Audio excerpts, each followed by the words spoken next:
The mahogany doors of Thompson & Blair's boardroom gleamed as I pushed them open, balancing a tray of precisely ordered coffee drinks. 12 board members sat around the massive table, their expressions a mix of condescension and disinterest as I oozed supposedly the newest junior analyst, carefully placed each drink before them. "Ah, thank you, dear," Richard Thompson III said without looking up from his phone. "At least you can make coffee even if your financial projections need work." A few chuckles rippled around the table. I noticed Gerald Blair hiding a smirk behind his Italian leather portfolio. The same portfolio I'd helped his company develop before they'd forgotten who I was. "Anything else we need before we start?" Thompson asked, finally glancing up. "Maybe straighten the pictures on the wall?"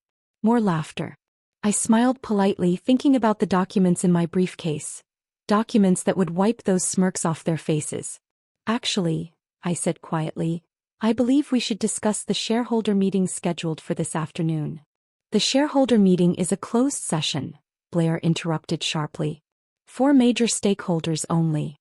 Why don't you go organize the supply closet or something useful?" I took my seat. Not the folding chair they'd placed in the corner for me, but the empty leather chair at the far end of the table. "Oh, I think you'll find I qualify as a major stakeholder." Thompson's face reddened. "Miss Jen, know your place. That seat belongs to the majority shareholder," I finished for him. "Which as of 9 a.m. this morning is me." The room fell silent. I opened my briefcase and began distributing folders to each board member. Inside you'll find documentation showing that through various shell companies and private equity firms, I now own 51% of Thompson & Blair's voting shares. "Impossible," Blair sputtered, flipping through the papers. "These shares were untraceable." "We made sure of it." "Untraceable?" I raised an eyebrow. "Like the way you tried to make Elena Chen untraceable 3 years ago when you stole my startup's technology and pushed me out of my own company?" Recognition finally flickered in Thompson's eyes. "Elena Chen, from Chintech Solutions?" "The same," I confirmed, enjoying the way color drained from their faces. "You know, the company you acquired through hostile takeover, stripped of its patents, and then discarded like yesterday's coffee grounds." "That was business," Blair defended weakly. "Nothing personal." "Nothing personal?" I laughed softly. "Like making the former CEO of a tech company fetch your coffee isn't personal? Like relegating me to junior analyst and mocking my financial projections isn't personal?" I stood up, walking to the window that overlooked the city. "You know what I did after you stole my company? I started watching. Bernie. Every share you thought was being bought by different investors? That was me. Every new stakeholder you couldn't quite trace? Also me. But the funds came from different sources," Thompson protested. "Different banks, different investment groups.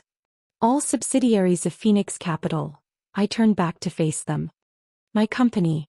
The one I built from the ashes of what you stole. While you were busy congratulating yourselves on your brilliant acquisition of Chintech, I was quietly acquiring you." Blair's hand shook as he reached for his coffee. "What do you want?" "Want? I already have what I want. Control of Thompson & Blair, its subsidiaries, and most importantly." I pressed a button on my phone and the boardroom screens lit up with familiar code. My code stolen from Chintech. My original technology back. "We can make a deal," Thompson offered quickly. "Name your price." I sat back down, this time in Thompson's chair at the head of the table. "Oh, we're past making deals. You see, while you were having me fetch coffee and organize supply closets, I was documenting everything. The stolen patents, the insider trading, the creative accounting, all of it." The boardroom doors opened again and my real assistant walked in with a new set of folders. "The SEC investigators are here, Ms. Chen. And the press is assembled in the lobby for your announcement." "Perfect timing," I smiled. "Gentlemen, I suggest you review those folders carefully. They contain 2 options. Your resignations effective immediately or evidence of your fraudulent activities delivered to the authorities within the hour." "You can't do this," Thompson stammered. "The shareholders are mostly me," I reminded him. "And the ones who aren't? They're about to learn exactly how their trusted board has been managing their investments." I stood up again, straightening my Armani suit, worth more than their combined coffee orders. "By the way, Mr. Thompson, the coffee you're drinking? It's from a chain I acquired last year. Even your morning caffeine fix belongs to me now." The room erupted in chaos as the reality of their situation sank in. Years of power swept away by the woman they'd made fetch coffee. Decades of control, undone by the CEO they'd thought they'd destroyed. "You have until the end of this coffee break to decide," I announced, walking toward the door. "Resign quietly or face the consequences publicly. Either way, Thompson & Blair is under new management." As I reached the doorway, I turned back one last time.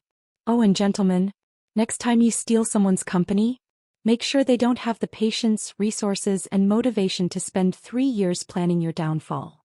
Because sometimes revenge isn't served hot or cold. Sometimes it's served in a perfect cup of coffee, prepared by the person who owns not just the coffee but the entire company."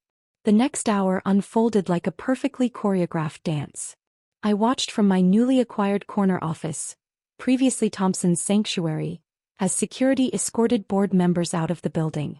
Some left quietly, clutching their signed resignations. Others had to be practically dragged, shouting about lawsuits and retribution. My phone buzzed continuously with messages from shareholders, reporters, and industry analysts, all trying to understand how Elena Chin had orchestrated the most stunning corporate takeover of the year. Miss Chin, my assistant, Sarah, entered with a stack of financial reports. "The markets are reacting to the announcement. Thompson & Blair stock is up 12% since you revealed yourself as the majority shareholder." Of course it was. The market always responds well to competent leadership replacing corrupt management. "And our special guest?" I asked, straightening the nameplate on my desk. The same nameplate Thompson had once told me I'd never earn. "Mr. Blair is waiting in the small conference room. He's agitated." I smiled, remembering how Gerald Blair had patted my head like a child when he'd stolen my company. "Let him stew for another 10 minutes. Then bring him in." While waiting, I reviewed the morning's headlines. Tech entrepreneur's stunning return. Elena Chin takes control of Thompson & Blair. From coffee runs to corner office. The greatest corporate revenge story of 2025. Thompson & Blair board ousted as former victim becomes victor. A knock at my door interrupted my reading. Gerald Blair stood there, his usual arrogance replaced by barely contained panic. "Elena," he started, then corrected himself. "Miss Chin, we need to talk." "Sit," I commanded, enjoying how quickly he complied. "Coffee." He flinched at the word and I suppressed a smile. "How long?" he asked, slumping into the chair. "How long have you been planning this?" I picked up a familiar leather portfolio, his prized possession. "Remember this? The premium leather product line you developed after stealing my company? It was actually my design. Part of Chinteca's diversification strategy that you dismissed as cute ideas from a naive girl." "That was business," he protested weakly. "We saw an opportunity to steal from someone you thought couldn't fight back," I finished. "But here's what you never understood, Gerald. When you steal from someone, you don't just take their assets. You give them something far more valuable: motivation." I opened my laptop, turning it to show him a series of transactions. 3 years, 2 months, and 14 days. That's how long I spent acquiring your company piece by piece. Every time you made me get coffee, I bought more shares. Every time you mocked my analyses, I acquired another subsidiary. But the different investment groups, the shell companies, all me. While you were busy congratulating yourself on destroying one woman's company, that same woman was building an empire large enough to swallow yours. I stood up, walking to the window that overlooked the city. "You know what the difference is between us, Gerald? When I built Chintech, I created something new. When you stole it, you just proved you couldn't build anything on your own." His face reddened. "We improved your technology." "No," I cut him off sharply. "You repackaged my technology. The same technology that's now mine again, along with everything else you thought you owned." Sarah entered with another update. "The remaining board members have all submitted their resignations.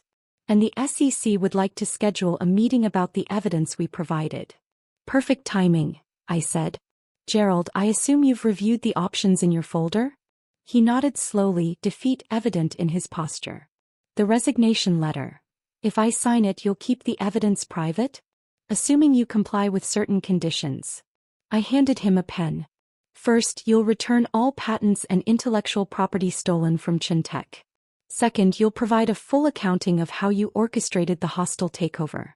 And third, I smiled coldly, you'll personally apologize to every employee you made fetch coffee while pretending they weren't good enough to sit at your table. That's ridiculous, he sputtered. I don't even remember who. I do, I interrupted.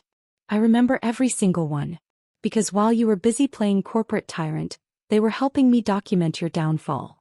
I pressed a button on my desk and the office walls turned transparent, revealing dozens of employees outside, many of whom Blair had dismissed, demoted, or demeaned over the years.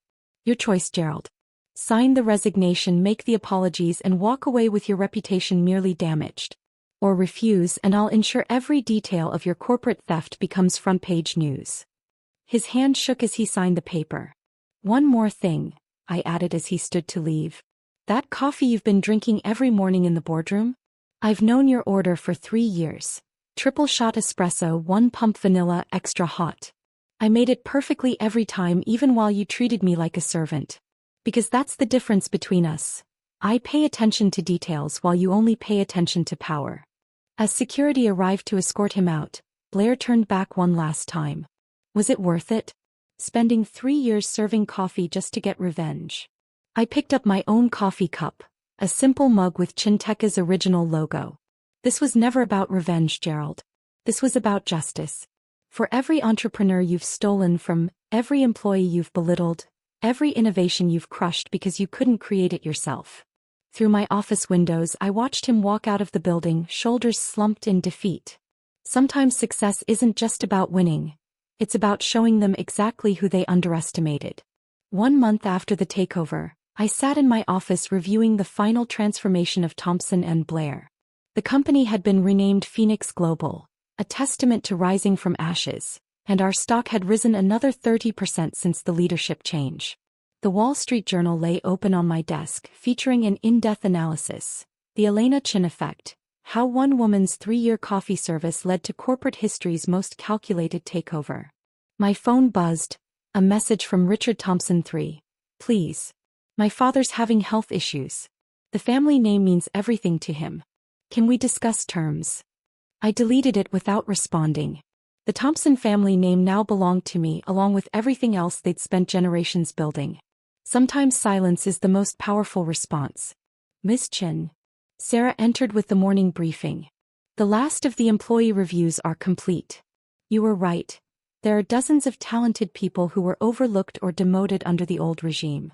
Promote them all, I instructed. With back pay adjustments to match their true value. And Sarah? Make sure they all have proper offices. No more supply closet desks.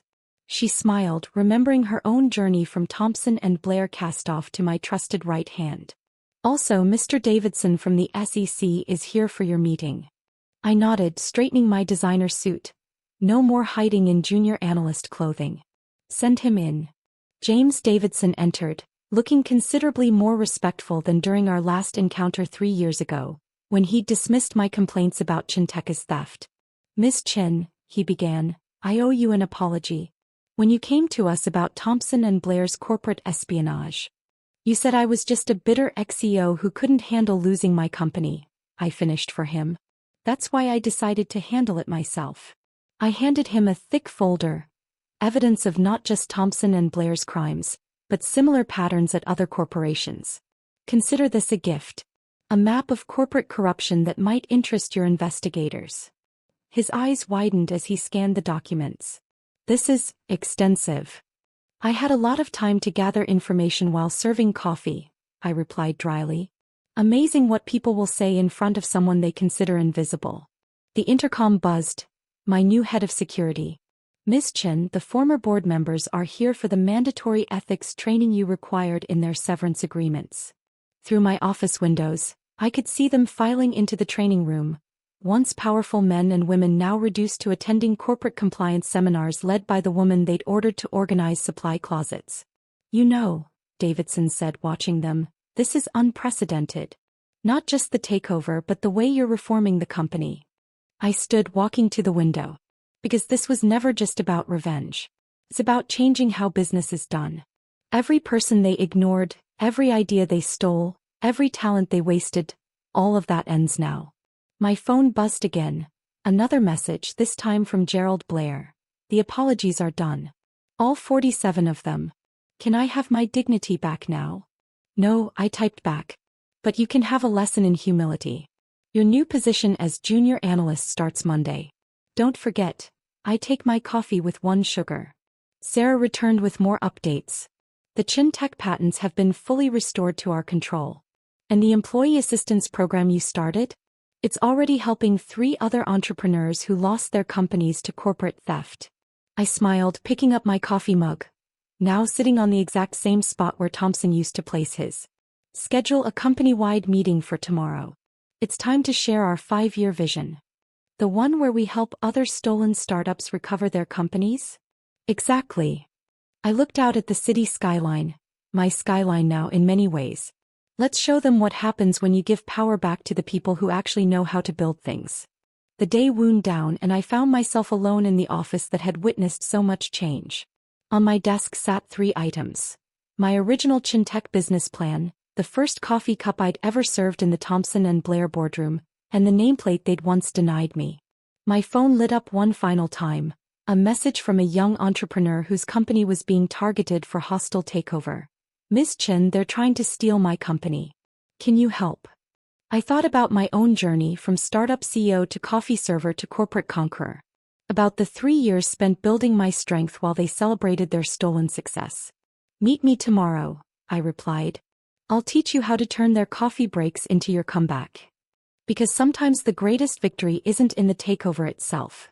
It's in showing others that they too can rise from the ashes of theft to build something stronger than what was stolen. As I gathered my things to leave, I passed the boardroom where it had all started. The mahogany doors still gleamed, but now they opened to a different kind of power. One built on creation rather than theft, on merit rather than manipulation. And the coffee machine that had witnessed my humiliation? I'd had it framed, displayed prominently in the lobby with a simple plaque. Never underestimate the person serving your coffee. They might just be calculating the cost of your company. Elena Chincio. Phoenix Global, formerly Thompson & Blair. Because in the end, the best revenge isn't just taking back what's yours. It's transforming it into something so magnificent that those who stole from you have to watch from the sidelines, sipping coffee they now have to serve themselves.